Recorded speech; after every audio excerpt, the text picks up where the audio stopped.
মানুষ আপ্যায়ন করে চা বিস্কুট আর শরবত দিয়ে, আর আপনি আমাকে আপ্যায়ন করলেন বিদেশি মদ দিয়ে। তাই আমি বলতে বাধ্য হচ্ছি, মানুষ হিসেবে আপনি 2 নম্বর।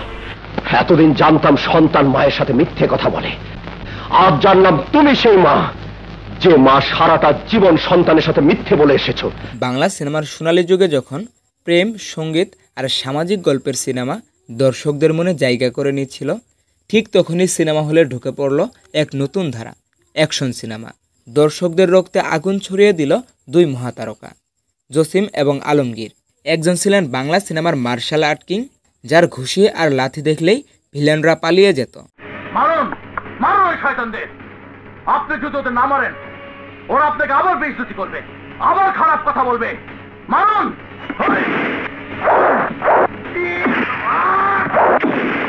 অপরজন ছিলেন মার্জিত অথচ ভয়ঙ্কর অ্যাকশন হিরো, যার চোখের দৃষ্টি দেখেই খলনায়কের বুক কেঁপে উঠত। মরুল সাহেব, মরুল সাহেব, আপনি আমার বাবার মতো, আপনি চলে যান এখান থেকে। মরুল সাহেব, বাপ নিয়ে কোনো কথা বলবেন না, আমি শেষবারের মতো বলছি, চলে যান এখান থেকে। দর্শকরা হলের সিটে বসে শীষ দিয়ে চিৎকার করত, জসিম আসছে অথবা আলমগীর মাঠে নামছে। তাদের সিনেমার প্রতিটি ফাইটিং দৃশ্য, নায়কোচিত প্রবেশ, এমনকি সংলাপও আজও দর্শকদের মুখে মুখে। কিন্তু প্রশ্ন হলো, বাংলা সিনেমার আসল অ্যাকশন কিং কে ছিলেন? এটা কি জসিম, যিনি বাংলাদেশের প্রথম মার্শাল আর্ট হিরো হয়ে রীতিমতো অ্যাকশন সিনেমার এক নতুন যুগের সূচনা করেছিলেন?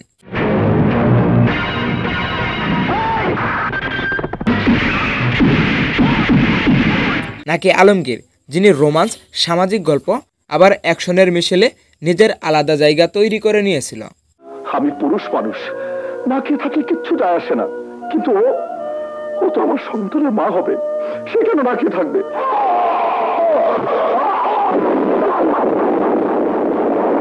আজ আমরা খুঁজে বের করব কে ছিল বাংলা সিনেমার আসল অ্যাকশন কিং। তাহলে সিট বেল্ট পরে বসে পড়ুন, কারণ এই গল্প শুধু সিনেমার নয়, এটা আমাদের শৈশবের স্মৃতি, সিনেমা হলের উন্মাদনা আর 2 তারকার কিংবদন্তি হয়ে ওঠার কাহিনী। আর গাইস, ভিডিও শুরু করার আগে সবার কাছে একটা অনুরোধ থাকবে, চ্যানেলে নতুন হলে অবশ্যই একটি সাবস্ক্রাইব করবেন। নায়ক জসিম, যিনি ছিলেন অ্যাকশনের জন্মদাতা। বাংলাদেশের সিনেমা জগতে জসিম ছিলেন একেবারে আলাদা ধরনের এক নায়ক। তুই আমার ভাইয়ের গায়ে হাত তুলেছিস, আমার বাপ তুলে গালি দিয়েছিস, তোর হার আমি গুরু করে দেব। প্রথমত মার্শাল আর্ট হিরো, সিনেমায় নিজের ফাইট দৃশ্যগুলো নিজেই করতেন, কোনো স্টান্টম্যান ছাড়াই। দোস্ত দুশমন ছবিতে খলনায়ক হিসেবে শুরু, কিন্তু খুব দ্রুতই তিনি নায়ক হয়ে উঠলেন। টাইগার, দোস্ত দুশমন, জিদ্দি, চিরশত্রু, প্রতিটি সিনেমায় তার অ্যাকশন দৃশ্য দর্শকদের হল কাঁপিয়ে দিত। তার হাতের ঘুষি, পায়ের লাথি আর চুলের স্টাইল, তখনকার তরুণদের কাছে তিনি ছিলেন ফ্যাশন আইকন।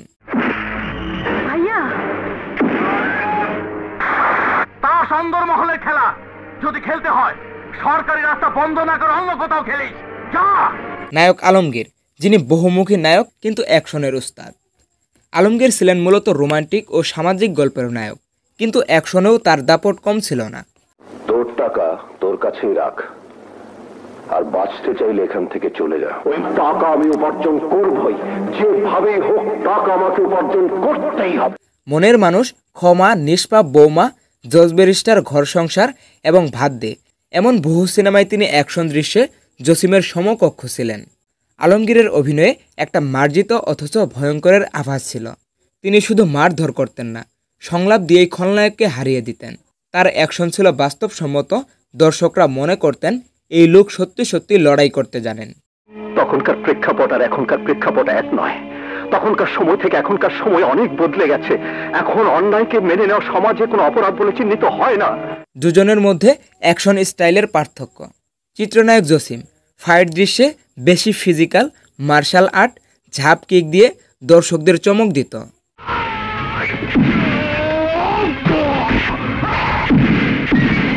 এবং চিত্রনায়ক আলমগীর সংলাপ, চোখের এক্সপ্রেশন, তার অ্যাকশন সব মিলিয়ে এক ধরনের নাটকীয় উত্তেজনা তৈরি করত।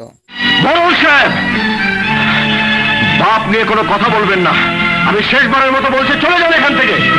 এবার দর্শকদের রায়। 80 ও 90 দশকে যখন তাদের সিনেমা মুক্তি পেত, সিনেমা হলে যেত হাজার হাজার মানুষ শুধু অ্যাকশন দেখার জন্য। জসিম ভক্তরা তাকে বলতো বাংলাদেশের ব্রুসলি এবং আলমগীর ভক্তরা বলতো নায়ক, যিনি মারামারি করতেন কিন্তু ভদ্রতার সাথে। এবার তুলনামূলক সিদ্ধান্ত। তাহলে প্রশ্ন, জসিম বনাম আলমগীর কে ছিলেন সত্যিকারের অ্যাকশন কিং? জসিম ছিল বাংলা সিনেমার অ্যাকশন জেনারেশনের স্থাপক। তার হাত ধরেই শুরু হয়েছিল বাস্তবধর্মী মারপিট, ফাইট কোরিওগ্রাফি আর নায়কোচিত শক্তির প্রদর্শন।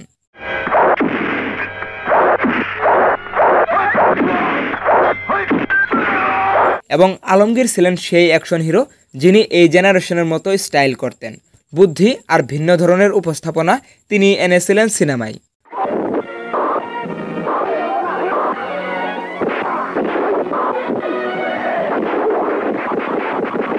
যদি বলি বাংলাদেশের প্রথম অ্যাকশন কিং, তাহলে সেটা জসিমের জন্যই তৈরি উপাধি। কিন্তু যদি বলি স্মার্ট ও বহুমুখী অ্যাকশন কিং, তাহলে আলমগীরের অবদানও অবিস্মরণীয়। সত্যি বলতে বাংলা সিনেমার অ্যাকশন আকাশে এই দুই তারাই উজ্জ্বল হয়েছিলেন। একজন ছিলেন সূর্যের মতো উত্তপ্ত, অন্যজন ছিলেন চাঁদের মতো শীতল কিন্তু দীপ্তাময়ী। তো আপনারা কোন পক্ষে?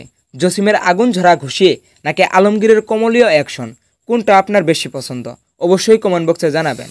আর গাইস, যদি ভিডিওটি ভালো লেগে থাকে তাহলে অবশ্যই ভিডিওতে একটি লাইক দিয়ে শেয়ার করুন আর সাবস্ক্রাইব করুন বাংলা সিনেমার সোনালী দিনের গল্প শোনার জন্য। কারণ আমরা ফিরিয়ে আনব সেই সোনালী দিনগুলো যখন সিনেমা হল ছিল আমাদের উল্লাসের মঞ্চ আর পর্দার নায়করা ছিল আমাদের স্বপ্নের যোদ্ধা। তো পরের পর্বে দেখা হবে বাংলা সিনেমার আরেক দুই কিংবদন্তিকে নিয়ে। তো আজ এই পর্যন্তই, দেখা হবে নতুন কোনো ভিডিওতে। টেক কেয়ার, আল্লাহ হাফেজ। বসে বসে বাপের অন্ন ধ্বংস করছে, একটা চাকরি জোগাড় করতে পারে না। সেটা আমার দোষ না, সিস্টেমের দোষ। আমার চেয়ে অনেক কম শিক্ষিত লোক মামা চাচার তদবিরে চাকরি পেয়ে যাচ্ছে। আমার তো কোনো মামা চাচা নেই। আগে মানুষ মানুষের বিপদে এগিয়ে আসতো, এখন কেউ আসে না, কেউ না, নট এ সিঙ্গেল পার্সন।